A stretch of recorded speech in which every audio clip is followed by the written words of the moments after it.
उसे बिना किसी पद के सारा देश जानता है, जिसे पूनम पंडित कहते हैं। इसकी उम्र ही कितनी है, छोटी सी बच्ची है ये। सोचो अगर आपने इसको अपना आशीर्वाद दे दिया, मैं आपसे गुजारिश ये करने आया हूँ कि इसको अगर आपने अभी मौका दे दिया, इसे तुम ऐसा मत समझना पूनम पंडित जो है ये एमएलए की कैंडिडेट है। अगर आपने इसे आशीर्वाद देके विधानसभा में पहुंचा दिया तो ये अगले 10 सालों में मुख्यमंत्री की कैंडिडेट बनेगी।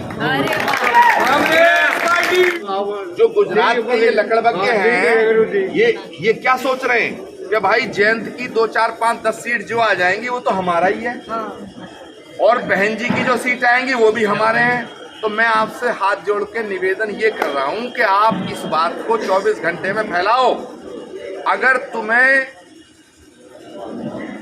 भाजपा के खिलाफ वोट करना है तो फिर हाथ का पंजा पे बटन दबाना पड़ेगा।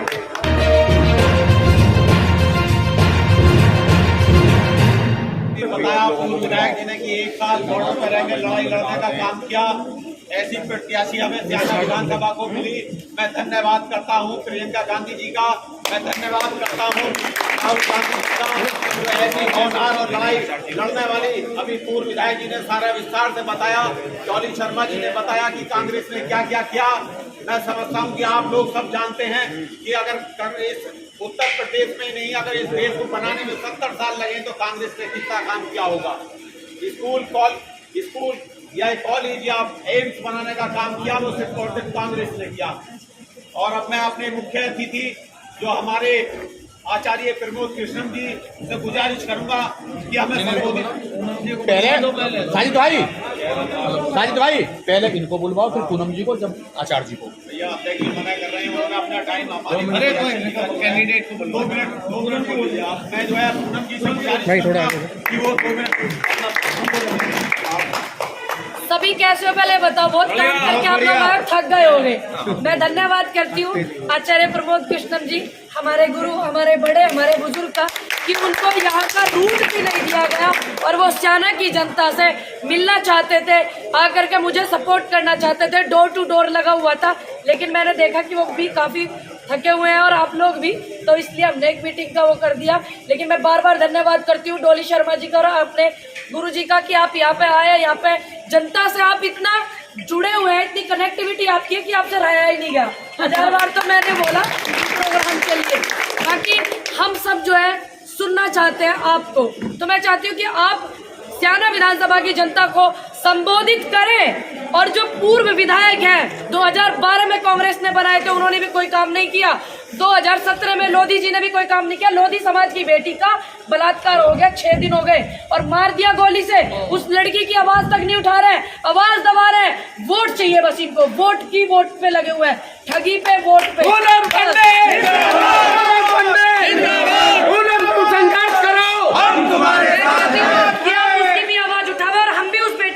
बेटी बेटी है, किसी भी समाज की हो, युवा युवा है। अगर मैं जाती हूँ ना रोड पे, पेज पे भी दिखाती हूँ, युवा कहता है कि नौकरी नहीं है, हमारी उम्र निकली जा रही है। तो उन्हीं सभी बातों को जोड़ करके एक कड़ी में मैं अनुरोध करती हूँ आचार्य प्रमोद कृष्णन जी से कि वो आवे और हमारे स्याना विधानसभा घर की जो जनता है उसको आप संबोधित करें। जोरदार स्वागत कीजिए आचार्य जी का। अब मैं अपने मुख्य अतिथि आचार्य जी से गुजारिश करूंगा कि आप भी अपने विचार रखें। देखो, भाषण देने का ना तो समय है और ना भाषण देने की गुंजाइश है। जैसे घर में बैठ के बात होती है वैसे ही हम बात कर लेते हैं। 2-3 बातें हैं। आदमी नेता कब बनता है? नेता तब बनता है, और नेता कैसे बनता है? नेता किसे कहते हैं? जिसे लोग जाने, जिसे लोग कब जानते हैं? जब या तो बहुत ज़्यादा किसी पद पे आता है, बड़े पद पे, या चुनाव लड़के विधायक बन जाता तो उसे नेताजी कहने लगते हैं।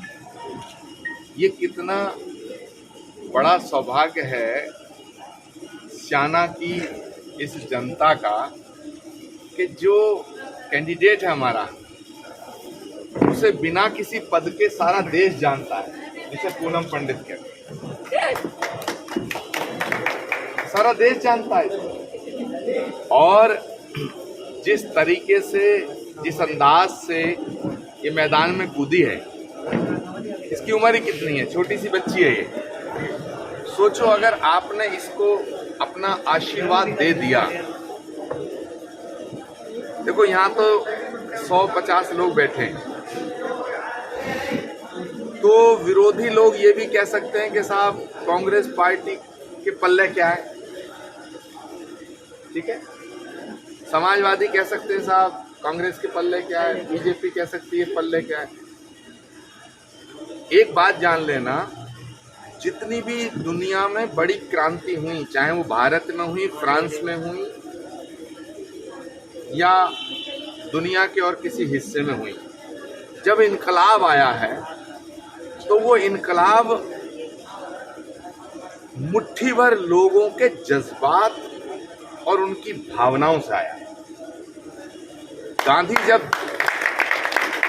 जब देश को आजाद करने के लिए चले थे तो अकेले थे। सुभाष चंद्र बोस ने जब आवाज दी तुम मुझे खून दो मैं तुम्हें आजादी दूंगा, तो अकेला था। भगत सिंह जब क्रांति के इस पथ पे चले तो कोई फौज लेके नहीं चले थे। चंद्रशेखर आजाद का जब बलिदान हुआ तो वो अकेले थे, याद रखना। तो मैं कहना चाहता हूं उन लोगों को जो ये मान रहे हैं कि बड़े बड़े लाव लश्कर 100-100 200 गाड़ियां लगा दी जाएं। अगर गाड़ी लगा के अंधाधुंध पैसा बहा करके कोई नेता बने करता तो सबसे बड़ा नेता मुकेश अंबानी होता, अडानी होता, हिंदुजा होता, टाटा होता, बिरला होता है। इसका मतलब है नेता बनने के लिए पहला जो कदम है वो है संकल्प का, और दूसरा कदम है संघर्ष का, और तीसरा कदम है इनकलाब का।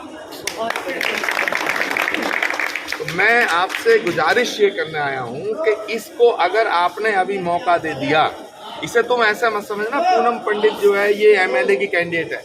पूनम पंडित जिंदाबाद, पूनम पंडित संघर्ष करो, हमारे साथ है। थोड़ा सा मेरी बात सुन लो क्योंकि माइक नहीं है, ज्यादा जोर से बोल के मैं कोई भाषण नहीं देना चाहता हूँ, मैं बात कर रहा हूँ। इसे तुम ये मत समझना ये एमएलए की कैंडिडेट है। ये डॉली शर्मा बैठी हैं, लोकसभा जब लड़ने गई इनको 1 लाख से ज्यादा वोट मिला, चुनाव हार गई। लेकिन मेरा यकीन है कि 2024 में जब चुनाव होगा तो ये डॉली शर्मा संसद में बैठी मिलेगी। डॉली शर्मा जिंदाबाद, डॉली शर्मा। ठीक है, अब बात आती है पूनम पंडित की। पूनम पंडित ने यहाँ आकर के आपसे आशीर्वाद मांगा। आपको भी बात जमी होगी तभी तो आप साथ बैठे हैं। मेरे मन में इसके प्रति स्नेह है और मैं इसको आगे बढ़ता हुआ देखना चाहता हूँ, तभी तो सारी जगह से हट के हम बिना प्रोग्राम के यहाँ आ गए। हमारा कोई प्रोग्राम नहीं था, लेकिन मेरे मन में आया कि अगर सूरज चमकते हुए पर कोई 1000 वाट का बल्ब दिखाए तो कोई बड़ी बात नहीं है। बिल्कुल भरी दोपहरी में बड़ी बात कब है? जब घोर अंधेरे में कोई दिया जला दे। ये ऐसा दीपक है, ये ऐसे दीपक की लौ है, ऐसे दीपक की बाती है कि ये अब जल गई। बात समझ लेना, ये जल गई। इसका सफर राहुल गांधी जिंदाबाद। क्योंकि नेता कोई पेट से पैदा नहीं होता, समझे मेरी बात? नेता कोई पेट से नहीं पैदा होता, वो संघर्ष से बनता है। भगत सिंह जिस समय देश की आजादी की लड़ाई लड़ रहे थे तो एक शेर अक्सर कहा करते थे कि मिटा दे अपनी हस्ती को अगर कुछ मर्तबा चाहे। मिटा दे अपनी हस्ती को अगर कुछ मर्तबा चाहे, कि दाना खाक में मिलकर गुले गुलजार होता है। तो प्रश्न ये पैदा होता है कि इसके साहस को सराहो, इसकी हिम्मत को टूटने मत दो।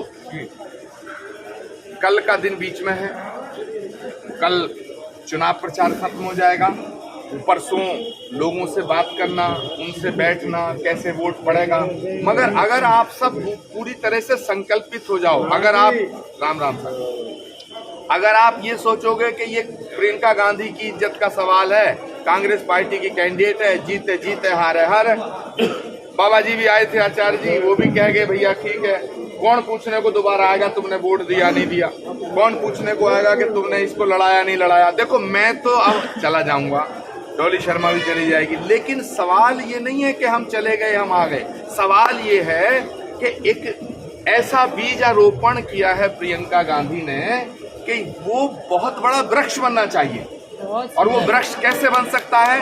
वो वृक्ष सिर्फ एक ही तरह से बन सकता है कि आप ईमानदारी से इसका साथ दे दो, ईमानदारी से इसका साथ दे दो। आप यहाँ जितने लोग खड़े हो ना, अगर 24 घंटे के लिए सब अलग अलग टीम बना के निकल के जाओ, और पूनम जाए ना जाए, तुम ये कहो अपने दोस्तों से, मित्रों से, मोहल्ले वालों से, रिश्तेदारों से, फोन पे, व्हाट्सएप पे, पर्सनली मिलके कहो कि अभी एक नया चेहरा आया है, इसे नेता बनाओ। बहुत बढ़िया। अगर आपने इसे जरा सा सपोर्ट कर दिया तो मेरा यकीन है, मैं संध्या का समय है, ईश्वर को साक्षी रख के कहता हूं कि ये उतना आगे जाएगी जितनी कोई कल्पना नहीं कर सकती। ठीक है, अब रहा सवाल ये कि भाई एक समाजवादी पार्टी का कैंडिडेट लड़ रहा है, एक मायावती जी की पार्टी कैंडिडेट लड़ रहा है, एक भाजपा वाला लड़ रहा है। तो भाजपा के कैंडिडेट के कारनामे बताने की तो जरूरत है ही नहीं, तुम्हें सब पता ही है। मैं ये कहूँ जी वो ये कर रहे हैं, ये कर रहे हैं, ये कर रहे हैं, मुझसे डॉली ने बताया, और डॉली ना बताती तो भी वो आपको मालूम है। अब है बहन जी का मामला। बहन जी के बारे में क्या कहूँ कि वो तो उनसे कोई टिकट मांगे तो कहती है कि लाया क्या है और अगर कोई टिकट वापस करता हो तो दे के क्या जा रहा है। मेरा एक बड़ा करीबी आदमी है, उसने मुझे कहा गुरुजी मुझे टिकट दे दिया बहन जी ने। तो मैंने कहा भाई बधाई हो कि आपका आशीर्वाद लेने में कल की धाम आऊंगा आश्रम में। मैंने आ जाना, वो आ गया, मैंने आशीर्वाद भी दिया। अगले दिन जो है अखबार में आया कि टिकट का नाम दूसरे का पूनम। मैंने उसे फोन किया, वे तू तो कह रहा था तेरा टिकट है। बोला ना मैंने 2.5 दिए, 2.25 वाला पहुंच गया उसे। अब बताओ जो 2.5 करोड़ लेके टिकट दे रहे हैं, 2.25 लेके बदल दे हैं, ऐसी नेताओं पर ऐसी पार्टी का करोगे क्या? ठीक है भाई, के करोगे क्या? अब तीसरे बचे वो समाजवादी वाले। अब मुझे बताओ, नहीं अभी बात आ रहा हूं। जयंत चौधरी जी को मैं बड़ा प्रेम करता हूं। चौधरी अजीत सिंह जी भी मेरे आश्रम में कई बार आते थे। जयंत भी हमारे से बड़ा हमारा सम्मान करते हैं, लेकिन जयंत चौधरी जी का यही नहीं पता है अगर 2, 4, 5, 10 सीटें उनकी आ गई तो वो किसकी सरकार बनवाएंगे, एक बड़ा सवाल है। कल तक अभी उनमें समाजवादी में और राष्ट्रीय लोकदल में विश्वास का जो एक पुल है वो नहीं बना हुआ है। जो नल वाले वोट हैं वो साइकिल को नहीं मिल रहे, जो साइकिल वाले वो नल को नहीं मिल रहे।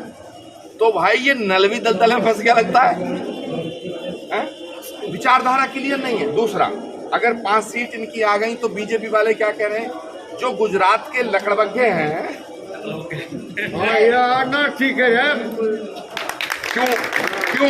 क्यों उसका लॉजिक दे रहा हूं, सोचियो घर जाके कि भाई बीजेपी कह रही है कि अगर हाथी पे लगेगा वो भी अपनाएंगे। अगर इनकी 10-20 सीट आ गई तो ये सरकार फिर भाजपा की बनवाएंगे। अगर ये नल वालों की आ गई, ये उनकी गोद में बैठे मिलेंगे। मेरी बात बड़ी कायदे की है, मैं फिर आऊंगा भगवान में चाहा तो है ना। सुने, अभी मैं 15 दिन बाद 20 दिन बाद फिर आऊंगा। रिजल्ट जो भी हो मैं आऊंगा। पर मैं एक बात कह रहा हूं कि अगर आप बसपा को वोट देना चाहते हो हाथी पे, नल पे, इन पे, तो फिर इससे अच्छा फूल को ही दे दियो। और भैया अगर इस फूल को हराना चाहते हो तो भैया पूनम पंडित को जिताने के लिए हाथ के पंजे पे क्योंकि जिस इनकी 15 सीट आओ या 20 सीट आओ, इनके घर रात को सीबीआई पहुंचेगी, अगले दिन ये बीजेपी की गोद में बैठे मिलेंगे। ये बहुत बड़ी बात बोली है। अगले दिन मिलेंगे। इनकी हिम्मत नहीं, इनकी हैसियत नहीं जो अमित शाह से और नरेंद्र मोदी जी से पूछ रहे तेरे मुंह में दांत क्या है। अगर नरेंद्र मोदी जी को, अमित शाह को और योगी आदित्यनाथ जी को कोई आंख में आंख डाल के बात कर सकता है, उसका नाम राहुल और प्रियंका गांधी है।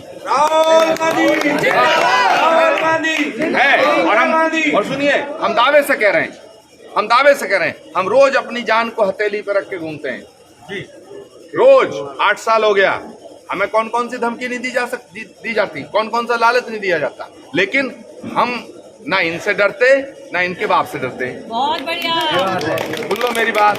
और दूसरी बात यह है कि हम ईमानदारी से सिद्धांतों की राजनीति करते हैं। बहुत से साधु संत महात्मा बीजेपी के साथ हैं, हम डंके की चोट पे गांधी के साथ हैं।